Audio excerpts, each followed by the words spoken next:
You know, when you have a house, it may be important, but when you build a house, the way we built this one, it's extra special, and so much family and so much friends.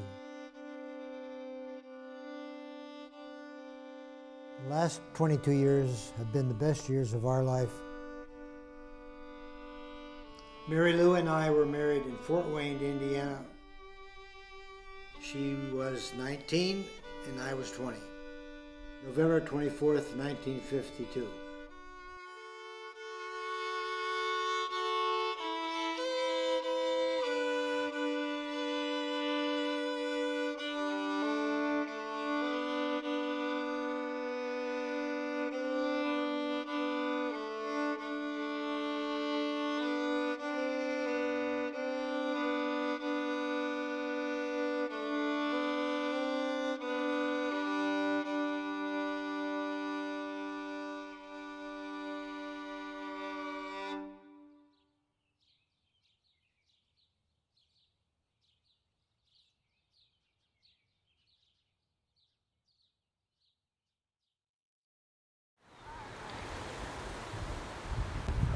I'm all through taking pictures now, Mary Lou. What would you like? Another drink. Anything else, Mary Lou? I forgot to tell the kids or whoever's watching that we went shopping and got a few Christmas gifts. A few Christmas gifts. I guess you did buy a few Christmas gifts. And She bought so many presents that we couldn't come home on the scooter. I had to put her in a taxi cab. I had to take the scooter. But I didn't get any Christmas gifts for the children down here, the grandchildren. The grandchildren. Mary Lou, we'd have to have our own plane to fly it home. We're getting ready to go to bed about 10 o'clock after watching television over here.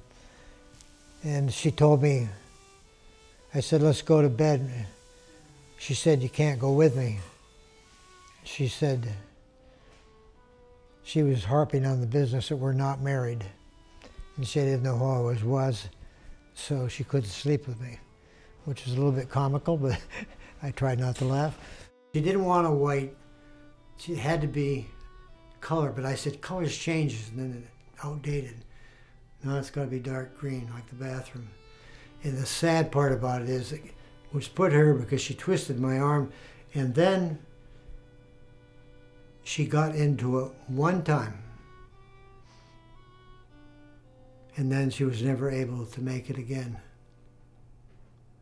For physical reasons, you know, she just couldn't, wasn't an unhappy time, so he just didn't do it. So, I'm the lucky one.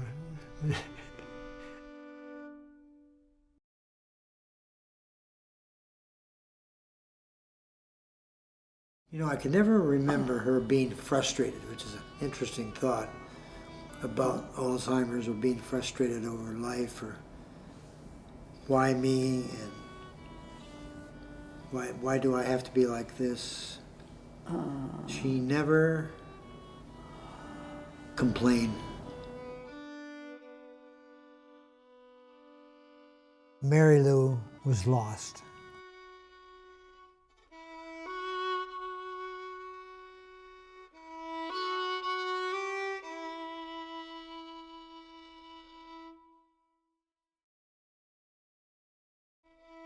A lot of people change personality when they get like this.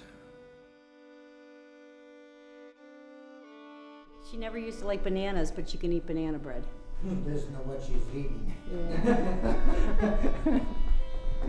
Well, she used to make banana bread. She would eat banana bread. She would make it for me. But you didn't like bananas, right? She would never taste what she made. You didn't like bananas, but you could eat banana bread.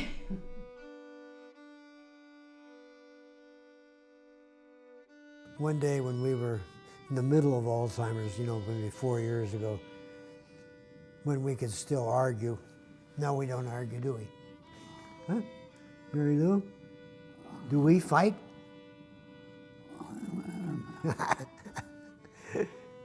We were having words, like all couples have words, but I walked over to the piano, and sometimes I would play the piano when I'm upset for my own therapy. And I didn't once look over at her.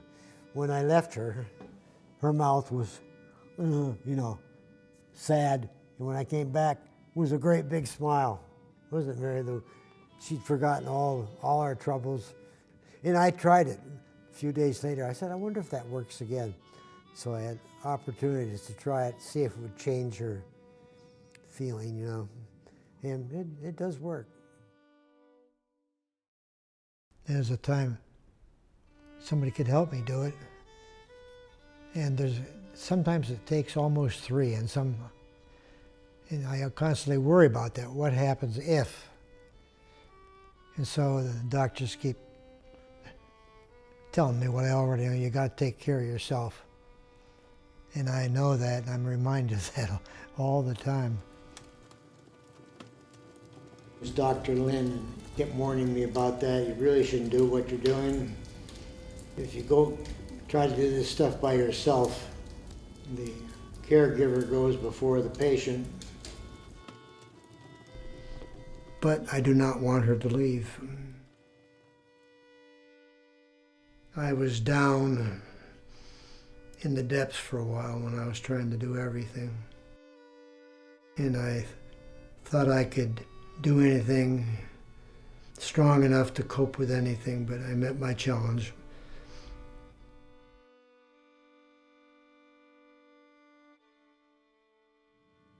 I could feel my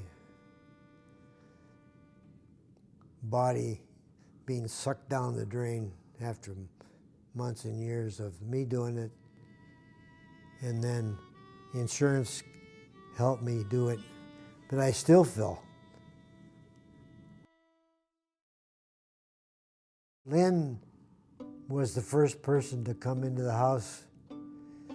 She used to take Mary Lou to a day place called Tanglewood in Jamestown. I would come out here and get Mary Lou. I'd give her a shower, we'd get breakfast, and then I would drive her back to the daycare facility. And then it kind of got to the point where Mary Lou really wasn't enjoying going over there, and I suggested that she needed to stay home and people to come here and take care of her. She wasn't gaining a lot by going there, interacting with other patients especially. She has one word, and that's Dawn. She kept calling for Dawn, and she would be standing at the door waiting for Dawn after a few hours to come back. That's my girl. You want Dawn, Mary Lou? So then we started with Tanglewood. The insurance policy was able to bring people in the home daily for about 5 to 6 hours. I was given the opportunity to stay here full time. And it was a tough decision because I really loved my job at Tanglewood, I really did.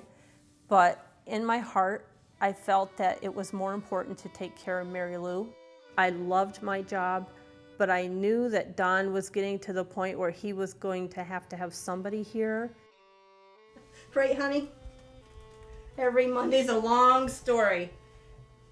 A lot goes on over the weekend, huh? Yeah.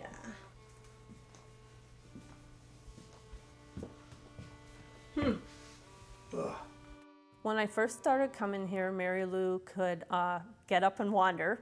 She's gone from being able to go outside and get into the van with assistance to really needing a lot of help and 2 people to pretty much help her do everything nowadays.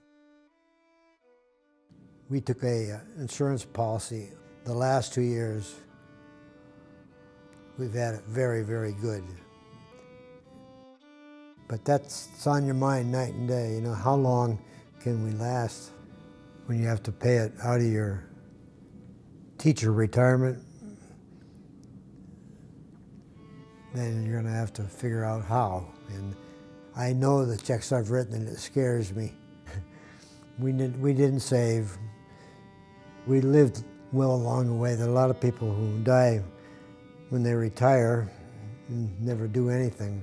Everywhere I look is a memory, every stone, everything. So that's priceless. And the last resort would be to sell this place so that she could have the care she has right now.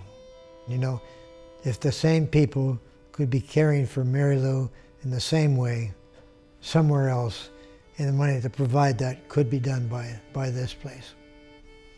I guess that's the last resort, you know. But I think that's in my mind, and I've given this a lot of thought, you know.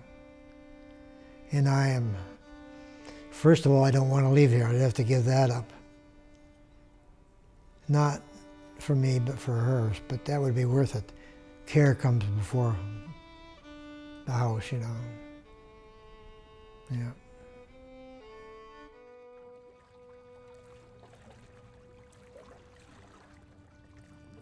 They talk about being at the end of your rope, you know, throw in the towel or whatever it is. It has crossed my mind, and I turn around, not me. But hospice, what they did is they picked me up.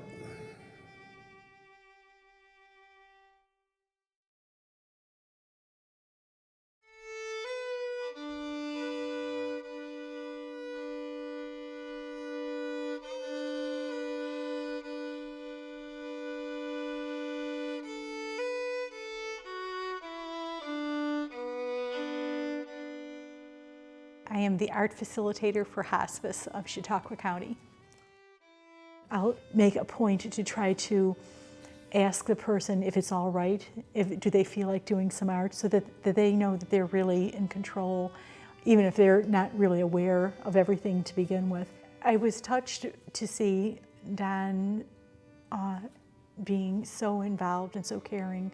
I think that I've been in a couple places where maybe the spouse isn't as involved and isn't as caring. If they can't verbalize, then sometimes you don't see people trying to interact with them, and he's always interacting with her. Hi, Mary Lou, are you hungry? Yeah, we're trying to get out. Yeah. Well, we'll see what we got, okay? Okay. Okay.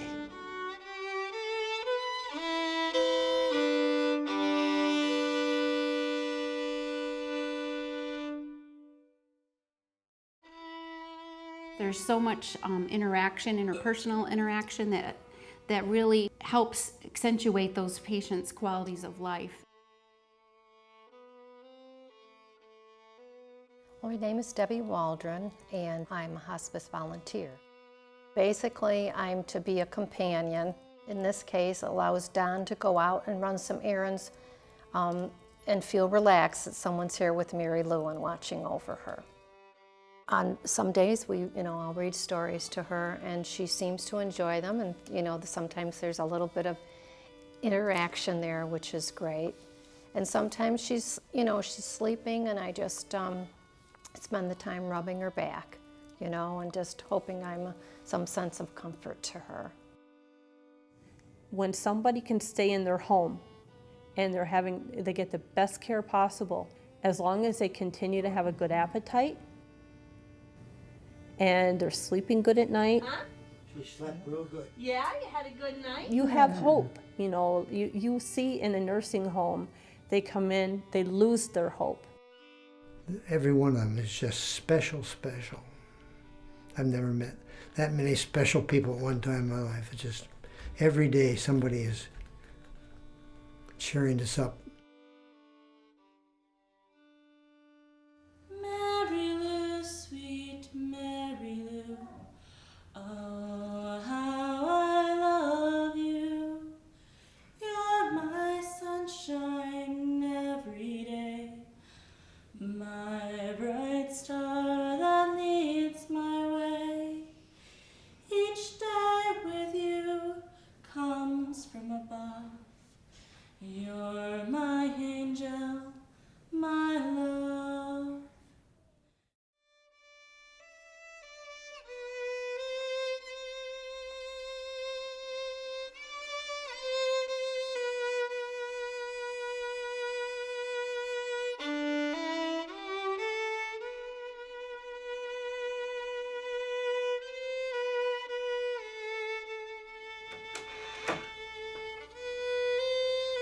Hello, Sky. Come on, Mary Lou. Right this way, dear.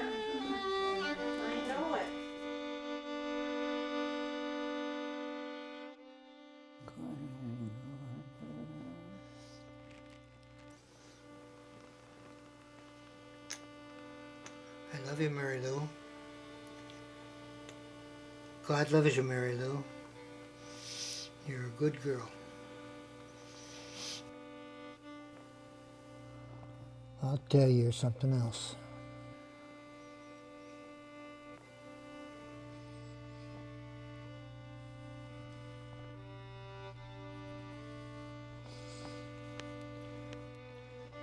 If I ever saw an angel, this is it, I'll tell you. Just like that, every night. Night, Mary Lou. Yeah. See you tomorrow.